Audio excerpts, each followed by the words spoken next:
നമസ്കാരം. സച്ച ഭാരതിലേക്ക് സ്വാഗതം. നരേന്ദ്രമോദി മഹാത്മാഗാന്ധിയെക്കുറിച്ച് പറഞ്ഞ വാചകങ്ങൾ വലിയ കോൺട്രവേഴ്സിയായി മാറിയിരിക്കുകയാണ്, അല്ലെങ്കിൽ കോൺട്രവേഴ്സിയായി മാറ്റിയിരിക്കുകയാണ്. നരേന്ദ്രമോദി പറഞ്ഞ കാര്യങ്ങൾ വ്യക്തമായി മനസ്സിലാക്കാതെയാണ് പല മാധ്യമങ്ങളും പല രാഷ്ട്രീയ പ്രമുഖരും അദ്ദേഹത്തിനെതിരെ വാളോങ്ങിയിരിക്കുന്നത്.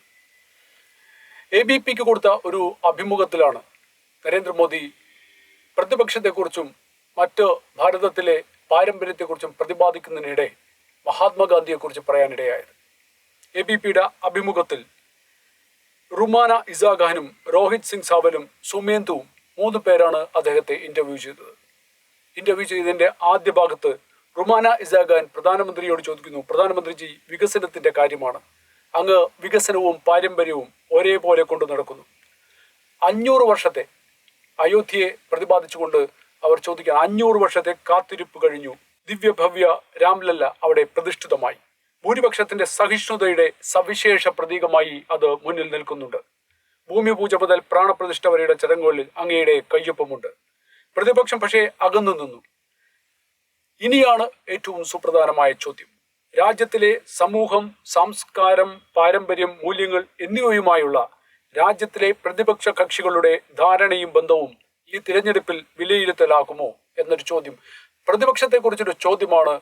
അവർ രാംലല്ലയിലും മറ്റും ഇല്ലെങ്കിൽ രാമജന്മഭൂമിയിലും പ്രാണപ്രതിഷ്ഠയിലും പങ്കെടുക്കാത്തതിനെക്കുറിച്ച് ആ ചോദ്യം ആണ് പ്രധാനമന്ത്രിയോട് ഉന്നയിക്കുന്നത്. മോദി ഈ രാജ്യത്തിലെ രാഷ്ട്രീയത്തെക്കുറിച്ചാണ് ആദ്യം പറയുന്നത്. അദ്ദേഹം പറയുന്നു, പ്രതിപക്ഷം വോട്ട് ബാങ്കിന്റെ രാജനീതിയിൽ വീണിരിക്കുകയാണ്. തന്മൂലം അവർ കടുത്ത മതജാതി കുടുംബവാദികളായി മാറിയിരിക്കുന്നു. രണ്ടാമത്തെ കാര്യം, അവർ അടിമത്ത മനോഭാവത്തിൽ നിന്നും മാറിയിട്ടില്ല. 19-ാം നൂറ്റാണ്ടിലെ പഴയ കാര്യങ്ങൾ തന്നെ വീണ്ടും വേണമെന്ന് വാശി പിടിച്ചുകൊണ്ടിരിക്കുന്ന അവസ്ഥയിലേക്കാണ് പ്രതിപക്ഷം ഇപ്പോഴും നിൽക്കുന്നത് എന്നാണ് അദ്ദേഹം ഊന്നി പറയുന്നത്. ഇനിയാണ് കോൺട്രവേഴ്സി എന്ന് പറയപ്പെടുന്ന ഒരു സംഭവം വരുന്നത്. അദ്ദേഹത്തിന്റെ വാക്കുകൾ ഇങ്ങനെയാണ്. നരേന്ദ്രമോദിയെ കുറിച്ച് പറയുമ്പോൾ എന്തൊക്കെയാണോ ഗുജറാത്തിൽ ലോക നേതാക്കൾ വന്നിട്ടുള്ളത്, അദ്ദേഹം എല്ലായ്പ്പോഴും മഹാത്മാഗാന്ധിയുടെ പുസ്തകങ്ങൾ കൊടുക്കുവാനോ മഹാത്മാഗാന്ധിയുമായി ബന്ധപ്പെട്ട എന്തെങ്കിലും ഒരു സമ്മാനം അവർക്ക് കൊടുത്തുവയ്ക്കാനോ ശ്രമിച്ചിട്ടുണ്ട്.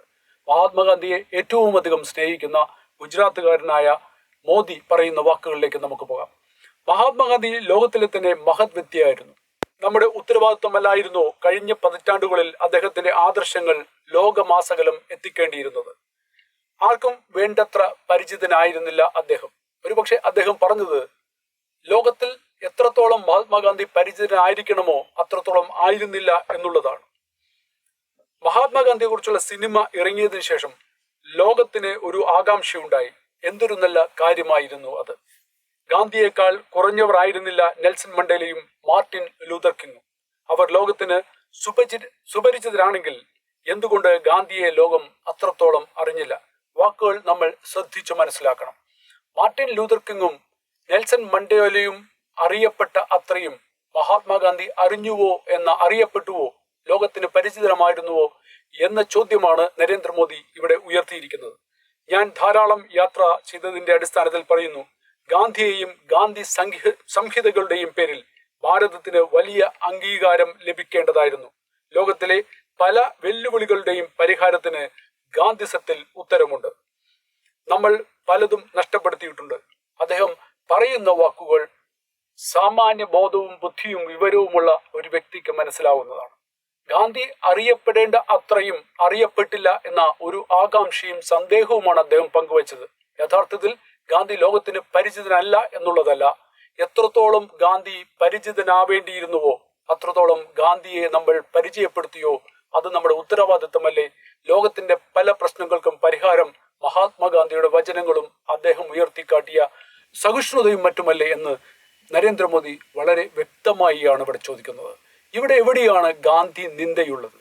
ഗാന്ധിയെ ലോകത്തിന് പരിചയപ്പെടുത്തിയത് സിനിമ ആണെന്ന് ഉള്ള ഒരു ആരോപണമാണ് പല പ്രതിപക്ഷ കക്ഷികളും ഉയർത്തുന്നത്. അദ്ദേഹം പറഞ്ഞത് സിനിമയിൽ കൂടിയാണ് ഗാന്ധിയെ കൂടുതൽ ലോകം അറിഞ്ഞത് എന്നുള്ളതാണ്. അറിയാത്ത സ്ഥലങ്ങളിൽ കൂടി ഗാന്ധിയെ ലോകമറിയാൻ ആ സിനിമ പ്രചോദനമായി അല്ലെങ്കിൽ ഉപകാരമായി എന്നുള്ളൊരു വാക്കാണ് നരേന്ദ്രമോദി മുന്നോട്ട് വച്ചത്.